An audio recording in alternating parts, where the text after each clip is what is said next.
It tells me the audio is working, so when you all hop in, comment and let me know if you can hear me now. Because I have no idea what's not working. I think it's just, I use OBS, Open Broadcaster, and I can't tell if it's working because nobody's commenting. Or it broke. It's working! There we go. I changed nothing. I just shut the app down and reopened it. That's why I didn't understand if it was working or not, because I've got a green bar that shows my sound is working. So there was literally nothing I could do. I was going in the settings. Anyway, for those that are just tuning in, I did a stream for a few seconds before this where the sound didn't work. Yeah. So if you want to support the stream, give a thumbs up, subscribe, become a channel member. The plan with channel memberships is I'm going to do an exclusive channel member patron-only live stream the third Sunday of every month. And it's not... You know, I don't want to paywall off news. That's been one of the big challenges with like the memberships and with Patreon and stuff. But it's going to be just probably goofing off, maybe play some video games, maybe music, I don't know, just more of a Q&A kind of style thing. And then I'll figure out how it works. The channel membership thing is interesting. They take a huge cut, so I don't know if it's worth it, but for some people it's much easier just to hit that join button on YouTube because, you know, people have already set up Super Chat stuff. So today, we're going to talk about censorship because it's bad. It's really bad. I just watched a video from Sargon and I was like, oof, man, he's talking about some bad stuff, and we should probably talk about it. There's a couple things that I've talked about over the past couple days.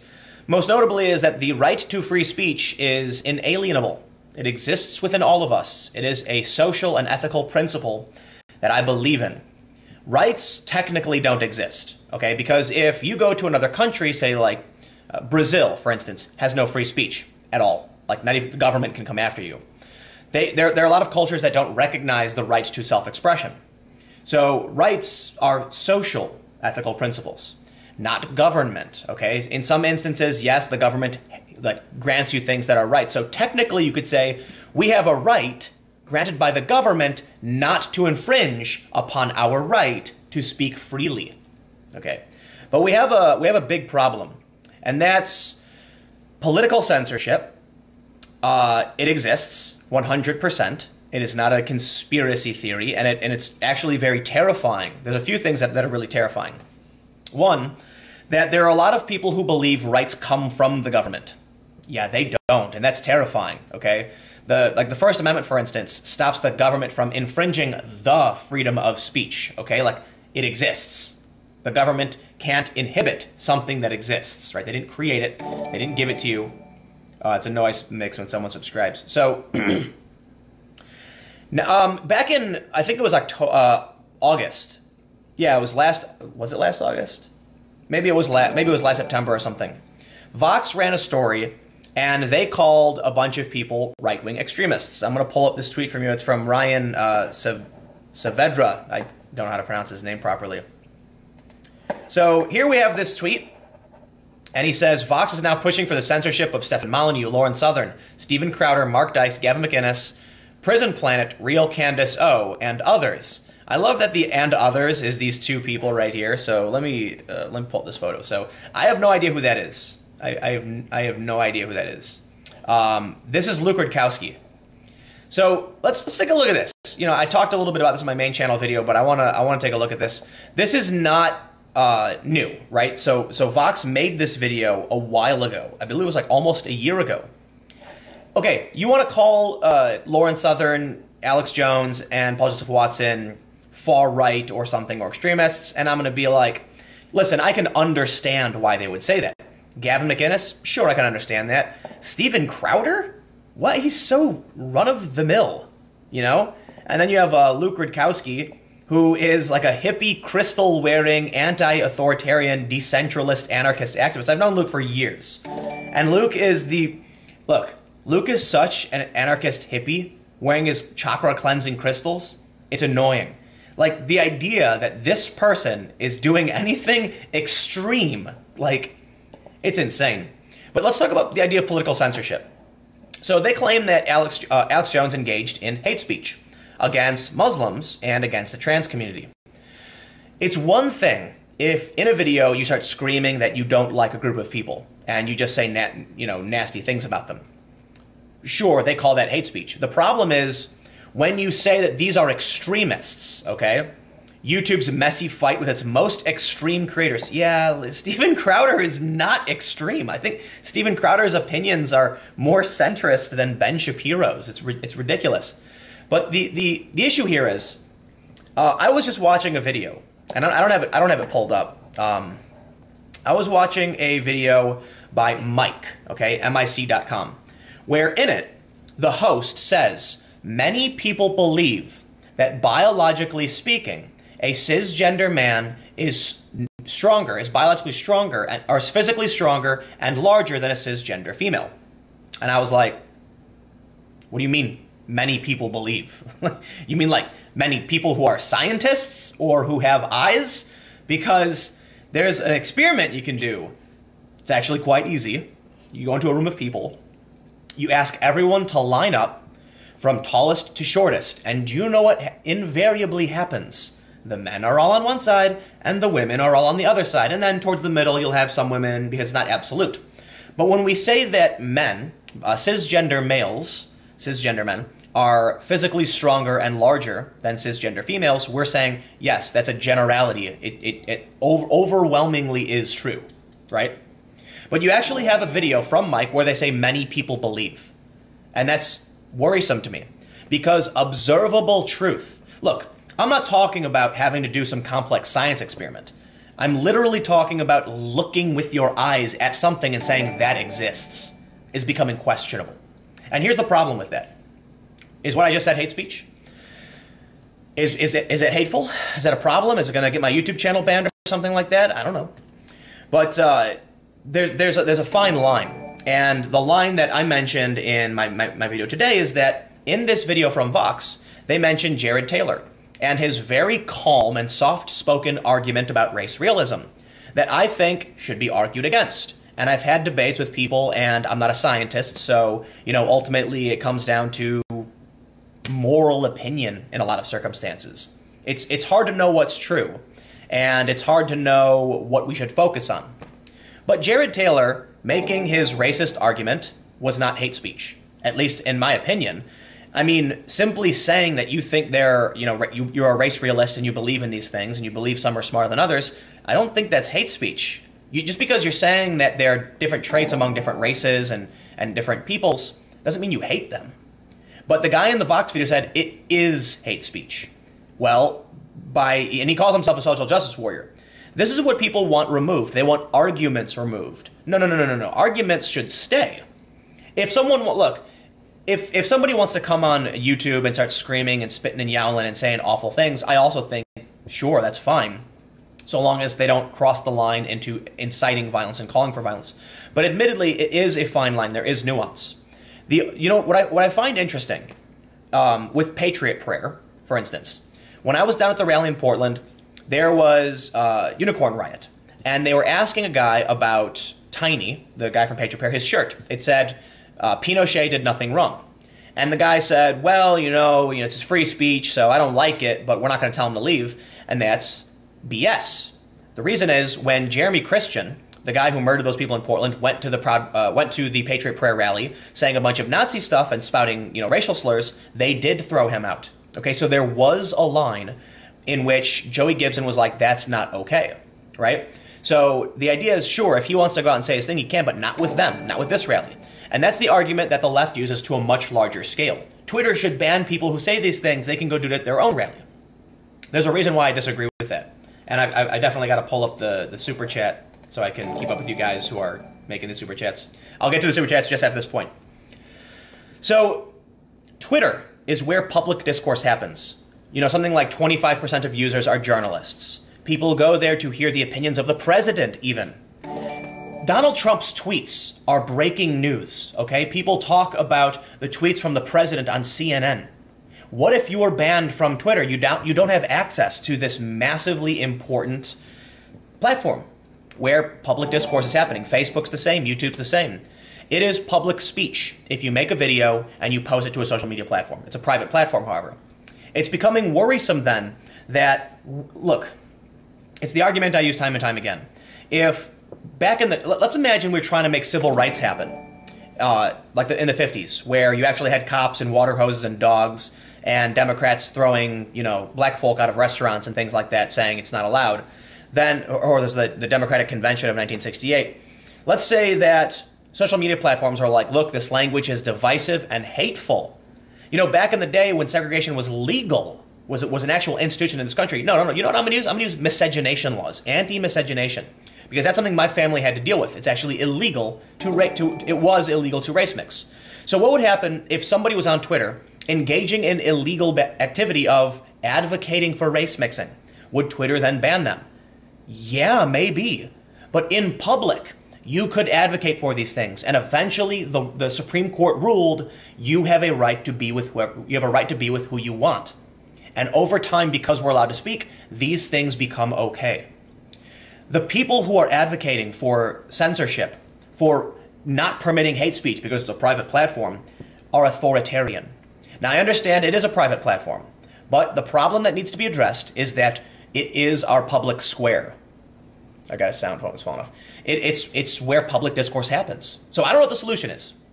I don't know if legislation is a solution. All I know is that we need to put our minds together, because if nothing changes and we carry on exactly as we're carrying on, in 20 years, there will be no political opinion.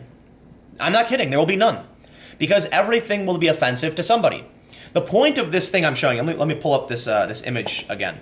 The reason I'm showing this is exactly what Ryan Saavedra said. How do I close this? He said, Vox is now pushing for the censorship of, all of these people, including Candace Owens. Candace Owens has exploded into the light. She has become so popular with Kanye West, giving her an endorsement to an effect, I believe. And then, look, what she says is kind of run-of-the-mill conservative, positions. And that's about it. She's not particularly extreme. She's a conservative. They want her banned too. That's what they're showing. And then you have to consider Luke Rudkowski, who is a crystal-wearing hippie dude who's like, he travels around and he sleeps under waterfalls and stuff. That's concerning. Steven Crowder is one of the least extreme people I've ever seen on YouTube. His show is so typical, and I'm going to say it. I said it earlier. It's tepid. And I don't mean that as an insult. I mean it's very run-of-the-mill conservative. And Vox is saying this is, they're extremists. They're saying most extreme creators and pointing to a regular conservative. It will happen to everybody. And when that line is crossed, when they actually start coming for conservatives, once there are no conservatives, who do you think they're coming for next? Liberals who don't toe the line. People like Bill Maher. Because Bill Maher criticizes these people. And what happens when Bill Maher is gone? They come for the next batch. Those that are kind of apolitical and not saying too much, but aren't advocating for it, because silence is violence. It's the only direction it can go. So there has to be something. I don't know if it's an Internet Bill of Rights. I don't know what we need to have. What I can say is discourse is happening on private platforms, and that's a bad thing. It's a good thing that we can reach more people. It's a good thing that I can do this live stream for all of you. But it's worrisome when the free space that we have, this kind of wild west of open ideas and free exchange in these marketplaces, it's eroding. And it's becoming homogenized and authoritarian. So let me hit these super chats because, there's a bunch. All right, let's see what we got here. Brainwash says, we kind of have a certain freedom of speech in BR, yeah. But the thing is, it's a cluster. I don't want to swear on this channel. In so many ways, it is hard to say when we do, so it's better to assume we do not. By the way, cheers from BR, Brazil, I imagine. Yeah, I know Rafinha Bastos, and I know that he made an offensive joke on a TV show and got threatened with prosecution. I don't know the full story, but it was something to that effect. This live stream is from Nunya Biz. This live stream is soon to be removed by YouTube and Grindr for hate speech against tech company censorship. Can I just add, what was it? What's that? What YouPorn? Some porn website banned Alex Jones from their platform. It's so extreme that he's banned from LinkedIn, from Discus, from Pinterest, and from a porn website. He didn't use any of these. Look, I have to imagine that, them getting rid of Alex Jones, it was not about hate speech. As Oliver Darcy of CNN said, it was media pressure. And the media pressure was about banning fake news. And sure enough, that's what they did. Congratulations. All right, let me get to more of these super chats. I just got a message. Sorry, I had to read it. Someone's new style. Hey, Tim, you deserve my €5. Thanks, man. I appreciate it. Ian Hall says, take off the beanie, Tim. We demand it. Nope. No can do. Sergeant Buck. Hey, Tim, do you think there's a case to sue social media companies on the grounds that enacting corporate censorship on users who are non-employees of these companies violates the First Amendment? I don't, because the First Amendment says the government shall not create a law abridging the freedom of speech. Private companies have no obligation to allow to broadcast your message. I believe the argument is that in privately owned public spaces, if you're speaking, they can't kick you out because of what you're saying, because you're just talking. But with YouTube, Twitter, Facebook, they're actually broadcasting your speech and pushing it out, and they have no obligation to do that, because that would violate their free speech. So it's complicated. But technology is changing the world. So we definitely need to sit down and come up with a plan. Right now, we have several massive corporations. Let me put it this way. Let me back up. The same people that are advocating for control of these social spaces by these massive corporations, or saying they're private companies who can do whatever they want, and we shouldn't control that, we should be grateful, we should be happy they removed Alex Jones, are complaining that Russia was able to manipulate our election by using Facebook.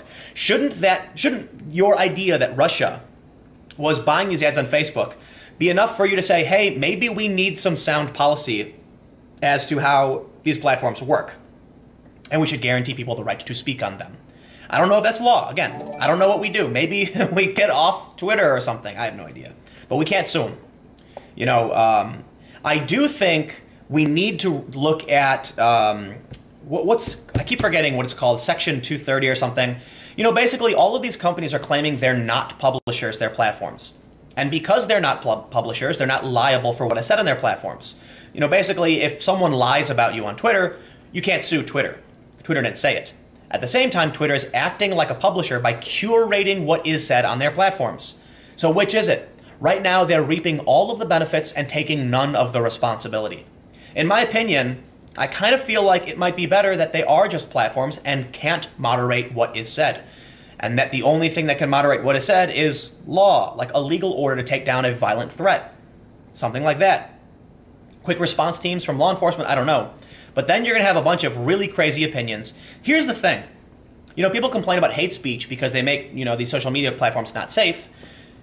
If you walked outside and someone started screaming racist things at you, would you stand there and listen, or would you leave? I'd imagine if you didn't like what they were saying, you would leave. And on social media, you can press mute. But for some reason, people want them banned entirely. Because it's not about the safe space. It's about controlling politics. And it's very worrisome. Let's get some more of these super chats. The swimming corgis for super chats get another super chat. Hey, all right. Martin the Panda says, thanks for the work and staying consistent. Watch your Portland coverage live. I hope this helps offset the costs. You've inspired me to build my own news diffs engine to monitor outlets for integrity. It's been a great experience. Thanks for everything. And thank you for the support. Yeah, it's really funny talking about consistency. I definitely think my opinions change over time. I actually did the political compass test not too long ago, and I actually went further libertarian left, which surprised me, because if anything, I figured I would drift closer to the center, but no, I actually didn't. I honestly feel like that's weird. But a lot of people, so Mike Stuchberry, the Antifa guy, he made a crack about, you know, me taking money from Paul Joseph Watson for Sweden, and I said, it's really funny that you never mention, you know, these people never mention Michael Moore gave me money too. And he goes, oh yeah, what, during Occupy? And I said, yes, during Occupy, and after I filmed black bloc anarchists deflating police tires, and they took swings at me. That was on November 15th, 2011. I was walking by some police cars, and there were dudes in masks and some women, and they were deflating police tires, and I started filming them, and they told me to turn the camera off, and I said no, because everyone in this country has a right to know what is happening on their streets. This is about the historical moment, and I'm not going to shut my camera down because some ruffians want to take the air out of a cop tire. So they took some swings at me. Or there was a couple weeks later when I was physically attacked by some, you know, black bloc far lefties, we typically call them Antifa now, literally shined a flashlight in my face to blind me, and then someone came up behind me and chopped my arm. These people have never liked me. I have remained consistent on disagreeing with breaking, destroying property, and physically attacking people the entire time, and I have always been critical of these extreme far lefties wearing all black and attacking people. That's never changed. And Michael Moore gave me money, and Paul Joseph Watson donated to my GoFundMe on a challenge. But this is the best part. It's not about what's true. It's about the propaganda. You know, when Paul Joseph Watson made the bet, and he was like, I challenge a liberal journalist to go spend a night in Malmo or spend a weekend in Malmo, all of these journalists were threatening to sue Paul Joseph Watson. I kid you not. They were threatening a lawsuit against him, saying, you have to give us the money because you made the statement. And then when he finally made a donation, which I had a GoFundMe already set up. I had a video already set up. I was planning on going. It's what I do. I went to Turkey and covered the refugee crisis. I was in Egypt during the revolution. I traveled to these big breaking news events around the world. So he donates to my GoFundMe. And then these journalists start saying, Tim Pool's alt-right working for InfoWars. What? These same people were complaining that Paul Joseph Watson wasn't going to give the money to a journalist. And then when he does, they attack me for it. Well, it's very simple. It's because they want Paul to be the enemy. They don't like him. Okay? So they're going to attack him no matter what. And then when he actually abides by his word and says, okay, I said I was going to do it and I did it. And he grants the money to a liberal journalist, of which I am, they get mad about it. So a lot of people say, you know, I don't think what I do is particularly special. I don't think I'm better than anybody or smarter. I think I'm in a unique situation where there are a few instances where people have threatened me and attacked me, and so I've given them the finger. I'm not going to take anyone's side because no one's on my side. It's that simple, and that's what I've said time and time again. When, you know, far-right individuals growing up, you know, I should say far-right, but I should say, you know, actual racists and white supremacists who don't like, you know, my family, I became very far-left, anarchist, not too dissimilar to, like, you know, I didn't become an extremist like Majid was, but it was seeing this extremism, and I went far-left. You know, there were the jocks, they were picking on people, and the anarchists were all about fighting against racism and you know, peace and class warfare and stuff, and I was like, the world's falling apart, and I drifted into that. And then I started to get away from it when I realized most of them are hypocrites. They are.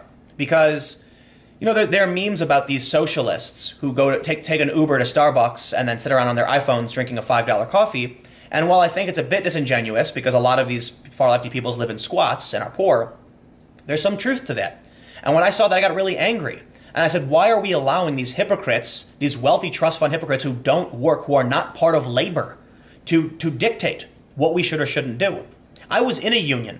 I was working at an airport lifting something like 50,000 pounds of luggage per day to load planes. And there were other people in unions and who were you know, working in labor, and they didn't believe in any of that. Yet you'd go to these protests and you'd find an 18-year-old socialist demanding, you know, labor rights, and I'm like, bro, you don't have a job. And so that made me go a little bit more social liberal when I realized that, you know, hey, you work hard, you save money, you pay your taxes, you raise your family, and you take care of yourself, and you try to do right. And I think there's a lot of things that we need to do better, but it's not perfect. Anyway, let me get back to these super chats. Suffice it to say, consistency for me came when I refused to take the BS from anybody. And I absolutely hate it when people lie and manipulate. And that's why there's a lot of people on both sides I detest. Ian Hall says, Pinochet did nothing wrong, just tossed some dirty commies out of a helicopter. And while I understand this idea that there's a lot of people who are like, right, he was a dictator, but he's throwing communists, and communists are bad. And it's like, dude, the guy tortured and murdered tens of thousands of people. That's not okay. When you advocate for that kind of behavior, you actually create commies. Like, I'm not exaggerating. Majid Nawaz talked about this reciprocal extremism, and I see it. I see it when Antifa shows up and bashes a guy over the head with a bike lock.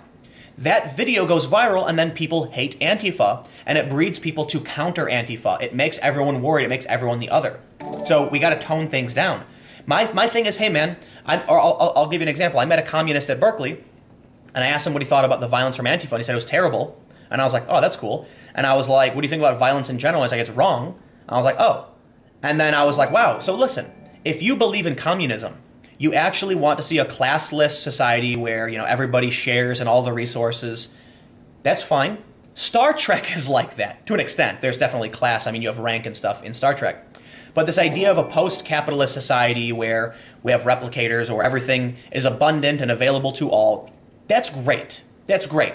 The problem with communism is that everyone's trying to force post-capitalism.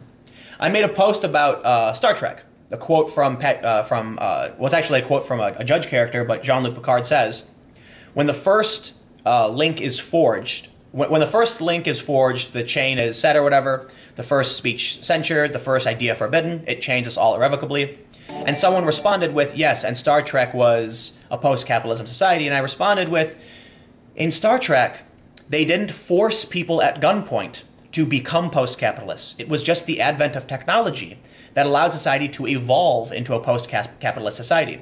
The problem with communists is that right now they're like, communism or else, and they go around bashing people over the head with bike locks. I'm being facetious. They bashed a couple people, like one guy did it a couple times, but you know, this behavior of vandalism and violence, you're not like, I'm not going to let someone force their way into a dictatorship. It's not going to happen. If something, you know, if our society naturally evolves into a post-capitalist society, then yeah, sure, fine. So I understand people hate communists because of it, because they tend to be authoritarian dictators. I think every instance of communism was a murderous dictatorship. And then they want to make jokes about, you know, fascists, far-right dictators, killing them. But again, if somebody wants to be communist, you have a conversation with them. You don't threaten to kill them or mock their political ideology for being, you know, crazy and say, like, I like the guys who kill you. It's just not cool. So Ian Hall says, stop censoring your head. Ban censorship, take off the beanie. I am censoring my head. Mr. Fahrenheit says, this is the slowest red pilling process ever. And that's the funny thing, because my opinions are relatively static. Seriously. I worked at Fusion when they told me to lie, and I refused to do it. It's not like my opinion changed after I left the company and said, wow, I shouldn't have lied. No, I literally refused to side with the audience as they wanted me to, which meant produce content specifically targeting individuals. I found it to be lying, deceitful, manipulative, and I said no. So I got kind of sandbox, sitting there with what's called golden handcuffs, meaning they were paying me a fat salary, and I could do my own thing. You know, I made videos for my own YouTube channel, but they weren't using me for their TV shows. You know, basically they pushed me into a corner, I did whatever, and I got paid for it. Not all bad. But, you know, my opinions haven't changed. I've been watching all this stuff happen. I watched, you know, like Shoe on Head in 2014 or whatever, when she was making videos. I had seen Sargon's videos. So people are acting like I'm somehow being red-pilled, but then I see comments where they're like, why won't Tim take the red pill? And I'm like, yes, maybe you realize that I'm kind of a centrist. Maybe you've realized it by now. Dave McCullough says, do you think there's a case if the government is providing funding to big tech, Facebook and Google confirmed, as money is speech, they should be subject to the First Amendment?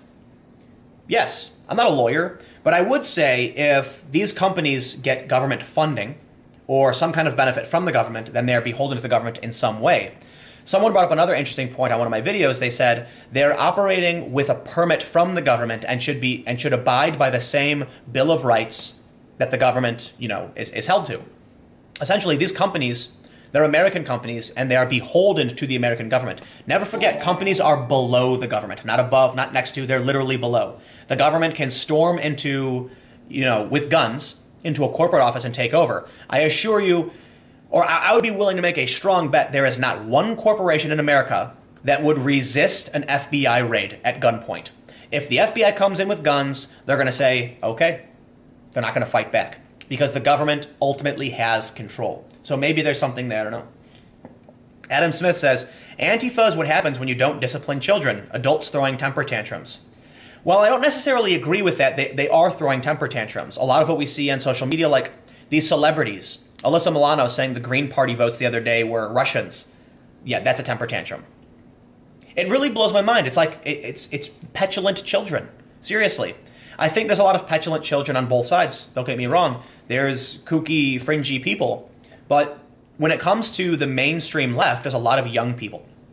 People like David Hogg. I think David Hogg doesn't know what he's talking about. And that's not surprising. The kid's, what, like 18 now? There's a video, I think it was with Slightly Offensive. I think that's the channel.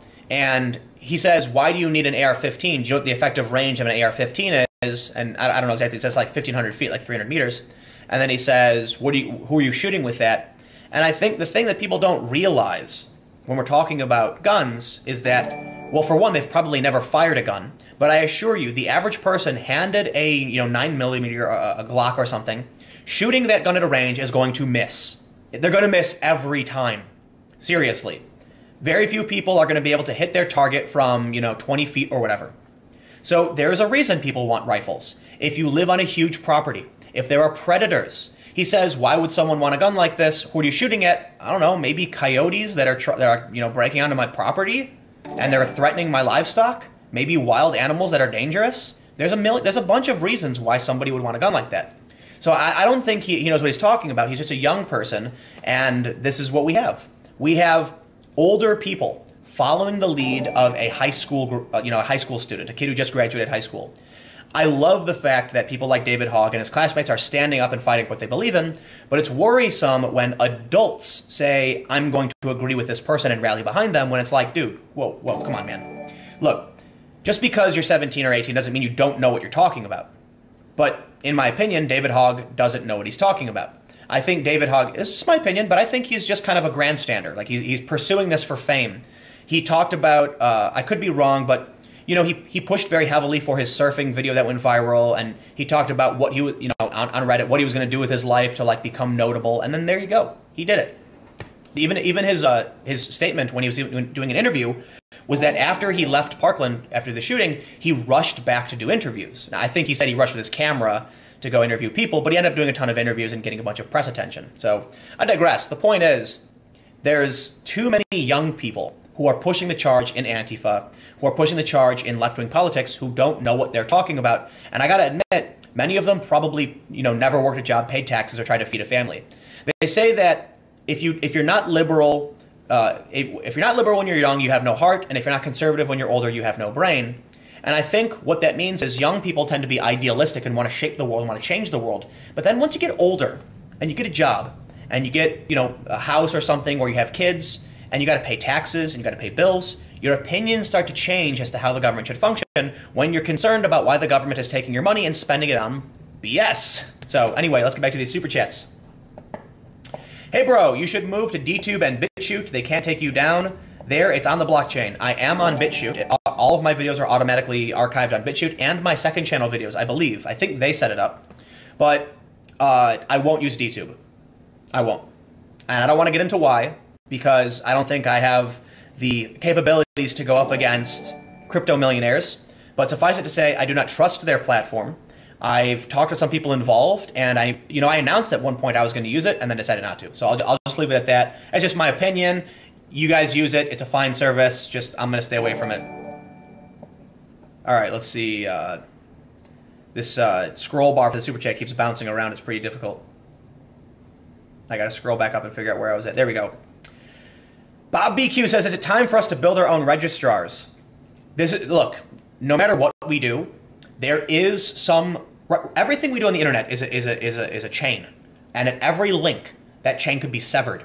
So let's say YouTube says, okay, we're not going to ban you. Okay, well, what if financial service says, YouTube, if you don't ban them, we're going to cut you off. And they go, whoa, that's billions of dollars. Okay, get rid of them. We're not going to stick our neck out for this person.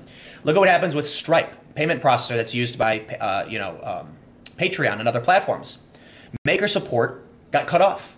There was another one, I can't remember what it was called, but it was like another right-wing funding platform got cut off, and they didn't do anything wrong. You can have your domain name seized for wrongthink. It's really that bad. It really is. It's mind-blowing that there was a point where advocating for race mixing was considered wrong because it was illegal and you were advocating for people to commit a crime. Could you imagine if we lived in a world where you would go on Google, you'd go on Twitter and be like, I believe that anyone who loves anyone should be able to be with them. And then Twitter was like, woo, advocating for illegal activity, deleted. Yeah, we are there. And who knows what important speech and what freedoms we're going to lose when any one of these domain name registrars or financial services company, banks, whatever, they can cut you off at any level of the system.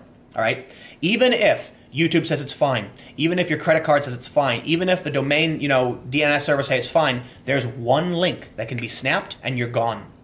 That's terrifying. Matthew Song says, I sent you a tweet yesterday about this. We had issues with malls declaring they were private and could limit free speech. I think there was an issue where malls were private, but because they weren't broadcasting your speech, they couldn't restrict you. I could be wrong. Yeah, I don't know. Super Nerdmaster says, do you think city will be like Detroit in 2050? Which city? Sorry, I don't know. New York City, maybe? I don't know. Paul Cornelius, do you think that psychologically there's a religious aspect to the strange behavior of some leftists? hence their behaviors. Yes, Peter Boghossian, look him up. I can't spell his name. Peter Boghossian, there's an H in there. He talks a lot about how regressive, social justice, intersectionality is religious. It really is. And I think Lacey Green talked about this, how there's it doesn't matter what's true, it matters that you adhere to the faith. If you say anything bad about them, you're excommunicated. It's very dogmatic. There are preachers, these social media, personalities who preach. People tithe on Patreon to their preachers. It's very dogmatic. There's just no deity. There's a core idea, something that functions, so. Look up Peter Boghossian. I did a video with him, a podcast with him. I think it's on my channel. Really interesting stuff. Lucas Oberhauser says, hey, Tim, I was just wondering what percentage of the new YouTube channel subscription money you receive. P.S. Keep doing great things. So let me tell you how it breaks down. When you become a channel member, you spend $5 per month, and you will get access to every Sunday, every third Sunday, a private Q&A hangout session. Not too dissimilar to this, but with these live streams, it's really when I can do it. And it's few and far between. You'll notice I don't do them as much as I used to. But I'm going to dedicate specifically the third Sunday of every month to do that private hangout only for members. And what's going to happen is I'm going to post on my community tab only to channel members and to anybody on Patreon. Anybody. And you will get the link to this. Patreon takes around 7%. It's like a small percentage. So that's why I'm okay with, if you're on Patreon, I'm going to give you the link because it's too complicated to try and set thresholds. But I get $3.50 of that $5 for the channel membership, and then full screen gets 35 cents. So I end up taking away, I believe, what is that, $3.15 for every member. The reason I have advocated for it, even though I'm losing almost half of that money right away, is that, look, I've got nearly 200,000 subscribers on this channel. I've got over 40,000 subscribers on my other channel, and I've got 1,500 patrons. There are a lot of people who would give, even at a worse percentage, if all they had to do was watching the video, click join. That's it. That's all I got to do. Nothing complicated. Signing up for Patreon is complicated. Leaving YouTube to Patreon is complicated. So while I appreciate everybody on Patreon because I get a better percentage, and you could give me the same amount and I'm going to make more money off your contribution. If it's easier for people on YouTube, I'm going to try it out. And right now, I think I have about 75 members on the channel, so it's a couple $100 per month. So, it is what it is. There you go. Ian Hall says, Tim's Red Pill moment, he got a yob. You mean job? Cole Marshall, thank you for the hard work. Thank you for responding to anyone who messages you. I try to respond to everybody. If you're in my Discord, which the link is in the description, and you send me a direct message, I will respond as soon as I can. For people who give a certain amount on Patreon, I have an actual dedicated private chat encrypted messenger through Signal that goes directly to me, and I respond to those basically all the time. Zephyrin Cochrane was ANCAP. All right, we got to mention this. Zephyrin Cochrane is the guy who invented warp travel in Star Trek, and I believe, yes, he was an anarcho-capitalist. Politically Incorrect says, you're killing it. We need net bore Google has hegemony. Am I pronouncing that wrong? Erbry. The problem is Facebook, Google, YouTube, and Twitter lured us all in, and now it's altering the deal. They are so big because we trusted them. Yeah. So you know what? I got another article I have pulled up. Everybody is... there's a lot of people saying that it was just Alex Jones because he's advocated for hate speech and things like that, which I don't think he necessarily has. I understand people are arguing that. But let's check this out. This is an old article that's been going around, and it says, is it time to end the Joe Rogan experience? Yes. The Joe Rogan experience, basically the most popular podcast ever, and they're asking whether or not it's time to end it. And I don't want to get too much into it, but here you go. Here's a video. They say Joe Rogan and Alex Jones on Pizzagate, Anthony Weiner, Hillary Clinton, John Podesta. So throughout his podcast history, he, along with his various guests, have constantly discussed and given credence to various conspiracy theories. Rogan has proclaimed on his podcast that he believed the Apollo astronauts did not land on the moon, the United States government was behind the assassination of John F. Kennedy, and that the government found aliens in Roswell, New Mexico. This is an old article. It's from April, Suffice it to say, censorship will come for everybody. So I had that pulled up, and I didn't talk too much about it, so I kind of wanted to mention it. It's an old article. I know a lot of people are bringing it up, but I wanted to make sure I highlighted that, because talking about like Steven Crowder and Luke Rudkowski and Paul Joseph Watson, while interesting, Joe Rogan's the man. Like, he's literally the podcast guy. And there have been calls for, you know, it's not like it's the biggest article in the world or, you know, everybody in the world's calling for it. But it is concerning then when you hear that they're going to start doing this. I guess I can get back to some of these super chats. I Like Spikeman says, Tim, have you heard about the New Mexico compound case? Please do a video on it. It's the most terrifying thing I've heard in a long time. I don't know what it is. I will Google search it after this. I'll try to remember to Google search it. Honestly, you know, it's like 9:40, and by the time I wrap up here, you know, like 20 minutes, I'm probably going to pass out. I wake up at like 7 a.m., and I've been doing nonstop work with my move and trying to just expand stuff. I'm thinking that a lot of the like hardcore news stuff is going to move to the Subverse YouTube channel, which is just Subverse videos, which we're slowly ramping up. I haven't done any hardcore promotion of it because it's slowly building up, but we've done some podcasts, we've done some on-the-ground reporting, and that's where, look, you're going to find Subverse super boring. We're going to have interesting conversations that are going to be fun and exciting, don't get me wrong, but the reporting we're planning is going to be hardcore opinionless. Like, we're literally talking about putting together a news show that is so boring, you're going to be like, why would I watch this? But it's important because we need to do news, and so I always want to make sure that it exists. Cole Marshall says, isn't the point of antitrust laws to break up these companies when they impose on people's rights? Why should we do it to big tech? Because anybody who advocates for that loses access to the political platform and then can't win re-election. Scary, huh? Blue Bitty Blue, Tim, you are my favorite YouTuber right now. Sorry I can't support on Patreon. Hope this helps. Absolutely. Hey, man, thanks. I was on a plane flying back, and some guy was like, hey, are you that YouTube guy? And I was like, yeah, I guess. And it's really crazy. I mean, for various things that I've done throughout the past several years, I've gotten recognized for things that I did in the past with skateboarding. It's like, you know, I feel like people get recognized at various points. Portland is probably the craziest place I've ever been to because it's like every 10 minutes someone's walking up to me. And there's, you know, there are people in Portland who came up to me and they were like, oh, hey, man, I'm subscribed to your channel. I watch your show. And I'm like, hey, thanks, man. Appreciate it. Are you here for the event? Oh, no, I'm just passing by. And then they leave. It's like they're regular people who are moderates living in Portland. It's like the highest density I've ever experienced. People who are not rallying, who are not protesting. And I kid you not, last year, some Antifa people were like, hey, man, I don't want to say anything because I might get hit, but you rock, dude, and like shook my hand. And I'm like, okay.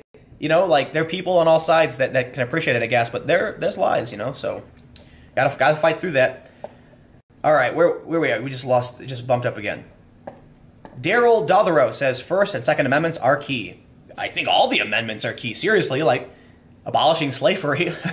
Maybe not. Which is the amendment about income tax? Maybe not that one. Yeah, maybe not the right for the government to take that one. Ian Hall says, uh-oh, Tim's an anti-immigrant, doesn't like coyotes. I was referring to the actual animal. Peter Rabbit, thanks for the $50, man. He says, because you go there and tell the truth. I try to go everywhere. I can't. You know, a lot of people are saying, Tim, do more on the ground stuff, and it's like, yeah, I try to. I really do. But you also gotta, man, this really bums me out. What you guys need to realize is it's becoming harder and harder for me to go on the ground for domestic stories because everybody knows who I am. So there are people who will walk up to me and try and talk to me and shake my hand in the middle of something going on. And that's cool, I get it. But there are people who also try and come up to me and attack me while there are things going on, and all of it is a distraction, which makes it very difficult for me to actually, you know, try and mind my business and report. The more concerning thing, I'd say about 95% of the concern is not someone wanting to meet me and shake my hand. That's amazing. It's the 95% of the problem is when people track me down to cause me harm or harass me. Like, I had one guy in Portland chasing me around nonstop. Literally, he wasn't part of the protest or anything, and the police couldn't do anything about it, even though he was yelling to Antifa who I was, which was going to get me hurt. Police were like, yep, he's fine, he's allowed to do it. And I'm like, he's allowed to tell people, like, to come and attack me? And they're like, yeah. So what am I supposed to do? You know, it becomes a challenge. So I mixed it up a little bit. I wore a different outfit when I went out, and a lot of people didn't recognize me at first because I was wearing, like, whitish green and a green hat, but, you know. Corey Galbraith says the Second Amendment is required to enforce the First. To an extent, yes, but we shouldn't need guns to guarantee our right to free speech. Though if it ever came down to it, I guess a lot of people are going to be glad we haven't, huh? It's funny that everyone says there's fascist white supremacists taking over the government, and at the same time go, give the government our guns. And I'm like, look, man, I'm not a gun person. I'm rather gun agnostic. But it's kind of, look, if you think the fascists are taking over, the last thing you want is gun control, right? Yeah, it's about political tribe. It's not about what makes sense. Bo Stoker says, I don't know if you or anyone touched on this, just got in, but if Trump's Twitter is deemed a public forum and he can't block anyone, how can a private company prevent someone from having access to that public forum? That's right. And that's why a lot of people think the judge's ruling calling it a public forum was wrong, because Twitter can be like, okay, we're going to turn Twitter off. And end of story. You know, they control it. So Chris Primer says it's the other way around to Corey Galbraith. Super Nerd Master, cities that keep accepting South Africans. Like what cities? I don't know. South African, like white people, refugees, do you mean? Will be like Detroit? Or is that a reference to like third world countries and underdeveloped, like uneducated refugees kind of people? I think if a society, I truly believe that there is a very massive capacity for refugees and migrants in our country. But there needs to be effective sound policy, and they need to be spread out. This is what I learned in Sweden, that when they would allow anyone to just come to Sweden and go wherever they wanted, they formed enclaves. That wasn't good for anybody, because it created societies within societies where, you know, basically everyone outside the society spoke Swedish, everyone inside spoke, you know, I don't remember what Somalian or whatever language they speak. I don't know, no disrespect, but they spoke a different language, and then it made it hard for people to get jobs outside of that community. What they're doing now is they're placing people in various parts of the country so that they integrate, so they can learn the language, learn the culture, and then get jobs, and that's good for everybody. You know, you do not want to create ghettos, you do not want to create an underclass. So I believe we can do more. I really do. I really think America can do a lot more for refugees, because it's a very large country. We have space in the economy if it's planned out. And that's why illegal immigration is a problem, because we can't plan that out, and that can disrupt our economy. There's a lot of good this country, the America does, in terms of foreign aid and trying to help people. But if we just have people flooding in through the southern border, and then you have these no borders activists and people saying, you know, amnesty for all, right.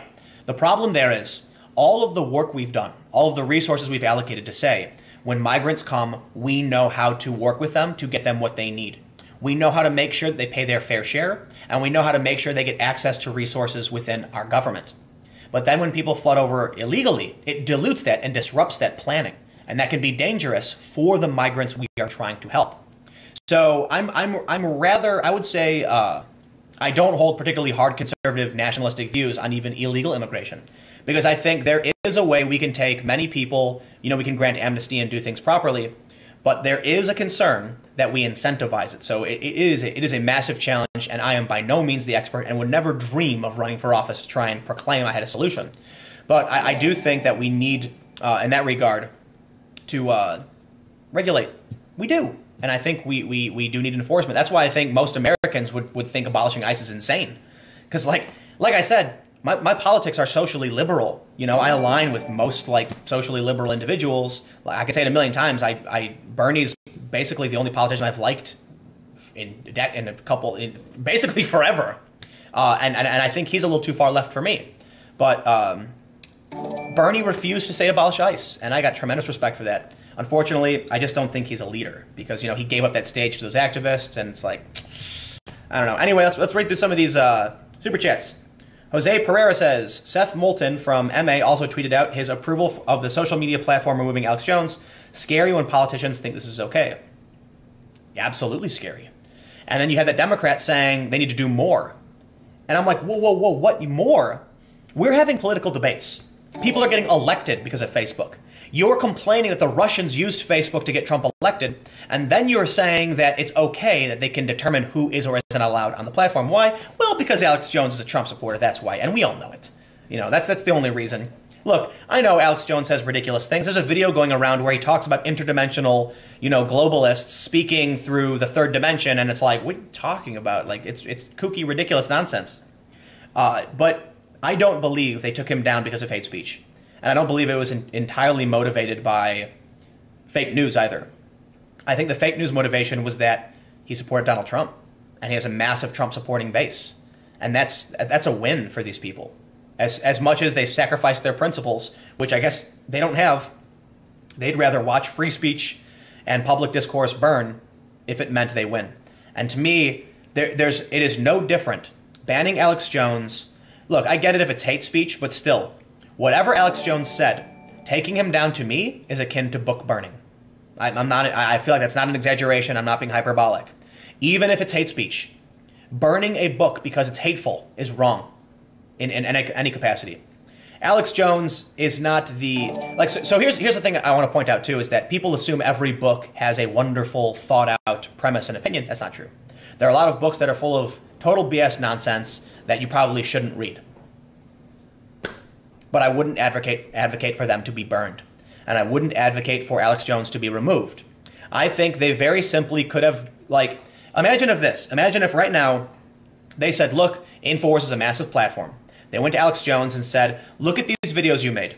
These violate our guidelines. You're getting lucky because you have a massive platform. These are coming down. You're getting censured.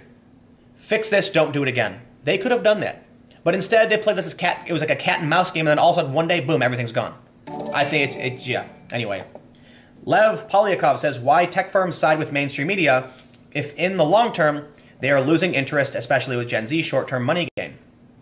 Because the people who are doing ad buys for Pepsi watch the mainstream media, and that's a concern. I got about 9 minutes left, so let's. I'm going to try and read through as many of these as I can. And there's a lot. Whew. Oh man, I don't think I can get through all of these because they keep coming in as I'm doing it. Double Eagle says, thanks, Tim. Refreshing perspective. Just found you a couple days ago. Also, binge watching your vids. Thank you. I appreciate it. Actually, you know what I'll do? I'll try and extend it, but I've got another little bit I want to talk about as it pertains to Sarah Jeong in the New York Times. So let me pull this up. This is, and then I'll get back to the super chats, which are probably going to build up and get beyond me, to be honest. So this is Naomi Wu, real sexy cyborg. She's had an ongoing conflict with Vice and now apparently the New York Times. She was critical of Sarah Jeong because they got into it. Sarah Jeong apparently defended Vice and says that this woman and their feud was nonsense. Essentially, Naomi Wu lives in China, where it's very dangerous for her for a lot of reasons because she's not allowed to be on some of these platforms. It's illegal. She was worried about information being given up.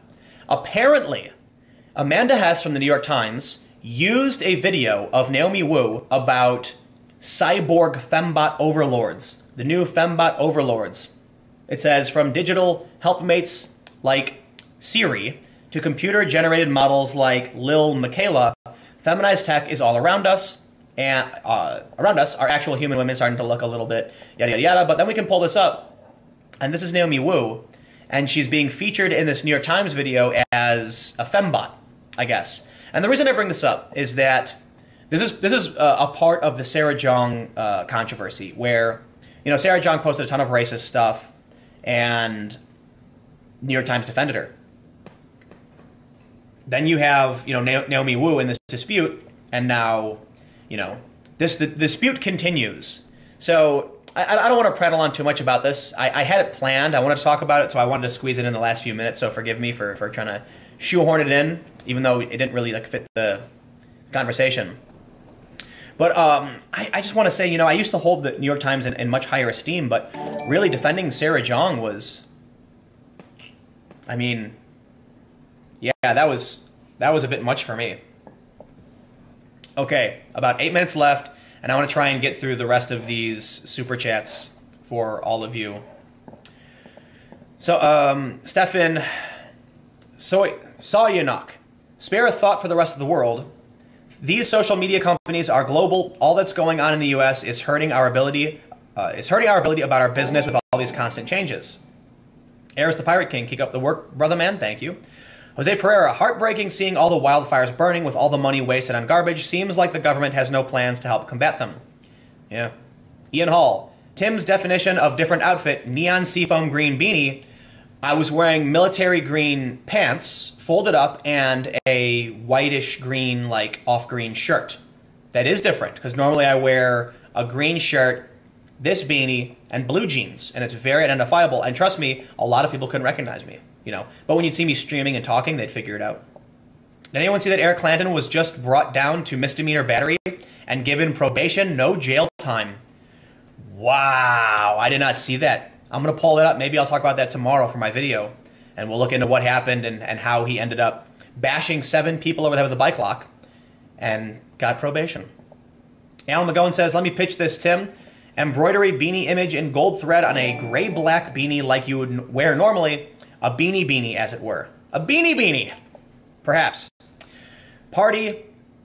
Alm Civi. Love your work, Tim. Stay strong. Whether this culture war lasts another year or another century, I don't know what that says. We can win this for everyone's freedom. That's what it's all about. Fundamental freedoms and your right to live, like life, liberty, and the pursuit of happiness. There you go. It's plain and simple, huh? Stanley Orr, keep up the good work. You're one of the ever-diminishing pool of journalists I trust. Thank you. Matthew Merrill, Tim, I'd like to recommend a beanie-shaped hard hat helmet for when you go to protest. They actually have those, and they have baseball cap ones, and I don't use it. You know what I tell people is, if you're not paying attention when you're there, you shouldn't be there. And if you're paying attention, you don't need a helmet. Seriously, so... Paul Cornelius says, read Hyatt's Righteous Mind and Adams' Win Bigly. I no longer believe people can be persuaded with logic or evidence. Distressing, what do you think? Yeah, no, it's about tribe. Some people can. The intellectual dark web is a group of people who I believe are in good faith and want to have real conversations and get along. And then there are people who just want to win. They want to see that opponent taken down. They don't watch InfoWars. They don't care what he says. He's just an enemy. And that's what it's all about. Do you ever worry about affiliating yourself with a certain side too much and that you're not staying true to your more moderate values? No. I did a panel with Sargon where I called Sargon out for insulting people. I have no problem saying what I think and saying what I believe. And I don't think, people say I'm unbiased. No, I just think I'm honest. I try to be honest. I can't literally, there's no human being who's going to be able to give you 100% transparency. It's just not possible. There are certain things, certain information that has to be protected for my security, for my source's security. But I always want to make sure that even if I can't give out the entirety of the story, because trust me, there's a lot of stuff I know that I can never talk about because I have to keep certain people protected, and you really have to weigh these choices. It's a conflict all the time for every journalist, for everybody, what you can and can't say. But I do always try to make sure that what needs to be said is said. And I would say this, to my own detriment. If someone ever, tried to give me off-the-record information that I knew would have a profound impact on society, I'd probably not be able to withhold it. It just depends on scale. If someone came to me and said, you can't repeat this, but something terrible is going to happen and, people might get hurt, I'd be like, sorry, no can do. People can't get hurt. We have to stop that. And I understand there's nuance. It's hard to know for sure. So, it got to a point where no matter how many times I tried to be like, listen, I'm a social liberal, they don't care. They don't care what I actually believe. Nobody does. But the reason I say it is because I want to make sure that the people who do care hear it. The far lefties who accuse me of being alt-right or whatever nonsense don't care what I actually believe and are willing to argue against me. There's a thing I call Bugs Bunnying. There's a video where Bugs Bunny and Daffy Duck are arguing over which season it is. Rabbit season, duck season. And Elmer Fudd is, got the gun. And then Bugs Bunny switches. And, Bugs is saying it's duck season. But then finally Bugs says it's rabbit season. So then Daffy goes, no, it's not, it's duck season. And then Elmer shoots Daffy in the face. Basically, you invert the argument. So I was arguing with someone who was claiming that I was a fan of InfoWars. And so then I said, wait, I don't understand. You're saying that you're a fan of InfoWars and you're mad that I criticized him? And because all of this person cared about was combating me, they said yes. And I said, okay, so you're a lizard person believing Denver airport conspiracy nut. I don't need to hear any more. And then they agreed and said, yeah, well, you're a fascist, and so what if I believe this? Because they could not agree with me. And that's not the only time I've done this. I've actually gotten to arguments with people where they're like, white supremacy is bad, and then I respond with, spot on, brother, absolutely agree, I can't stand racists. And then they're like, wait, what? I'm like, come on, argue with me, because I agree with you. But they don't want to agree with you. There's a comic, it's really funny. There's a guy, and he's like, I'm mad. And then someone says, here's a solution. And then he burns it and says, I don't want a solution. I want to be mad. And I'm like, yeah, that's people. I think people are mad at something else. Maybe they're mad at their lives. Maybe they're mad at their bosses. I don't know what they're mad at, but they're mad at something else. Meximan and Cheese says, the reason America worked as a melting pot for so long was because the frontier was a pressure valve.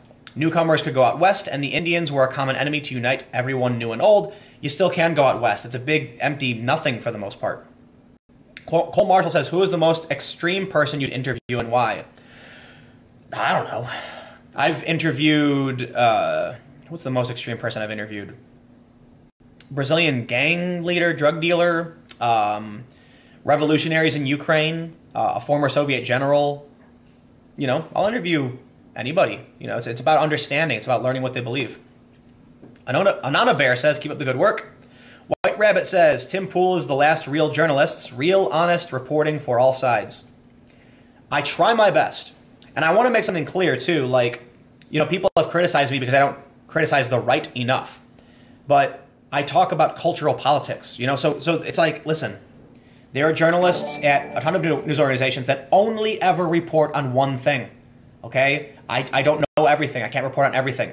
I'm not reporting on electoral politics. I'm not reporting on what's going on the Hill. I don't do that. I report on cultural politics, protest issues, civil unrest, crisis, storms, how they affect people. So what I cover will tend to be how we interact at a base level, not at an overarching political level. I've talked a little bit about Donald Trump, you know, and people saying he's going to win, but this is more to do with celebrities talking about politics. When I go on the ground to rallies, it has more to do with people rallying and protests happening. When I go to protests, it's about what the people are doing. I've talked about Donald Trump. If you're on my second channel, you'll see that I've complained about him quite a few times, because that's my personal blog. As I explained, I just don't have Trump derangement syndrome. I'm not going to scream and foam at the mouth and insult you because you like Trump. I'm going to be like, hey, let's have a conversation about why I lean more negative on him than positive. You know, like, it's not absolute. There's some things that he does that are good. North Korea was amazing. We'll see what happens with that. But anyway, I'm going to stop there. Let's get to these super chats because we're over an hour. I've got to get to bed, and I want to make sure I can read as much as possible. So, Coolboard9 says, Sarah Jong is the exact type of modern colonialist she rails against. Yes, she is a Harvard-educated elite who works the New York Times and complains that other people have the power. Yeah, I'd love to bring you to the south side of Chicago where you can meet some white folk who can't afford to go to school, who have to drop out of high school to feed their brothers and sisters, and then have your Harvard-educated self explain to them why they're more privileged than you and why you're justified in denigrating them based on their race. Okay? I don't like racists who attack brown people, black people, Asian people, and white people. I don't like it when you would reduce a person to the color of their skin. I do not appreciate that. And I don't care what the color is. You judge a person based on the content of their character. Plain and simple. where are we at? EC2189 Kaku says, life, liberty, and wearing beanies. Good work, TP. Thanks for the super chat. Ian Hall, totally duck season. Get rid of the lame ducks in Congress. Yeah. Matthew Osborne, Tim, I am center right and I like your work. You uphold journalistic standards. Unlike mainstream media, I may disagree with you on some topics, but you uphold these standards. Keep in mind, I use mainstream sources for a lot of my reporting. When those sources have faults, it trickles through to what I do. When I do on-the-ground reporting and documentary, I source the information. When I do analysis, which is the majority of what I do because I can't travel around the world, yeah, there's a possibility that I get things wrong or that I use sources that are no good. But trust me, when I always make sure anything I'm saying is backed up. If you're on my second channel, okay, which is my personal blog, I tend to be very careful and say, I don't know if this is true, I don't have these sources pulled up, but I'm pretty sure this might be accurate. I always try to make sure, because listen, nobody wants to be wrong, right? Does it feel good to be wrong and have someone be like, you were wrong, and then you're like, damn, yeah, I was wrong. No, we want to be right. And so it's really easy. You just admit when you're wrong and say, and now you'll be right next time. Or you source everything so that you can say, here's what I believe and here's why, and I can back it up with this. And the reason I use mainstream sources is because while they may not be the most accurate or perfect compared to some other sources, it's the best we have in terms of trust. So it's not perfect, but it's all I can do. But I do try to compare and contrast. You know, I'm willing to use partisan sources in some circumstances if it highlights a specific viewpoint of that partisan group. So Tits McGee says, you can feel the tension in DC ahead of Unite the Right 2 rally. People should just stay away from downtown unless they need to be there. I am not going to be there, period. And this is what I tell people. I didn't go to the first Unite the Right. I didn't go to Michigan. I didn't go to Tennessee. I don't go to extremist events. I don't go to Antifa rallies. I don't go to alt-right rallies. I go to mainstream Trump supporter events. There are fringes on the left and the right. Bernie Sanders is further left than Hillary, but I went to his events too, all right? Then when Antifa shows up, I end up covering the extremists, okay? But I don't go to alt-right events. I'm not going to go to Unite the Right. Two, I didn't go to the first one. Ian Hall says, Uno mas for the swiping corgis. Greatly appreciated. James Campbell says, private property versus public. Is there a point where constitutionally protected rights are enforced on private property? Yes. In privately owned public spaces, in, I believe, most private spaces where you're speaking. The challenge for social media is that they are broadcasting your message to other people's homes. And you can't obligate somebody to speak for you. That's the challenge. So, we're at 105. I got to get out of here. I appreciate everybody hanging out. This is like I just felt like streaming. I wanted to do it ahead of time. And I'm probably going to go just like veg out, watch some TV, maybe play some video games. But here's what you can do. You can go to patreon.com/Timcast if you want to support my channel. And it's now 2 channels. So guess what? If you support me on any platform, it's not just 1 video per day anymore. It's like between 4 and 5 videos per, okay, maybe between 3 and 4 videos per day, sometimes more, and sometimes live streams. And if you become a patron and you become a channel member, I'm also going to do the bonus like Q&A chill session hangout. The hangouts are going to be a lot more relaxed. Like I'm gonna like walk around with a phone and like show you my like where I live and like skateboard, and it's just gonna be more personal. Maybe my friends will answer questions and talk about general politics and opinions, but it's gonna be more behind the scenesy than like this is my setup. You're sitting in my studio with my studio camera, so that's what it is. If you become a member, it'll be greatly appreciated. I think there's like a join button just below you can click, and then patreon.com/Timcast, or just subscribe. And check out my second channel. I don't know if my second channel is in the description. It's youtube.com/TimcastNews. It is in the description. So check that out. And I put up like 3 videos every day on that channel. Yeah, I don't know. Let me see if there's any more super chats before I dip out. But I think I got everybody, and I think we're good now. Someone said, "Skate bro, do a tray flip." I can do a tray flip. I can do I can do switch tray flips. And I can do fakie 540 big flips. I am quite the skateboarder. So yeah, you're going to see a lot of fun stuff.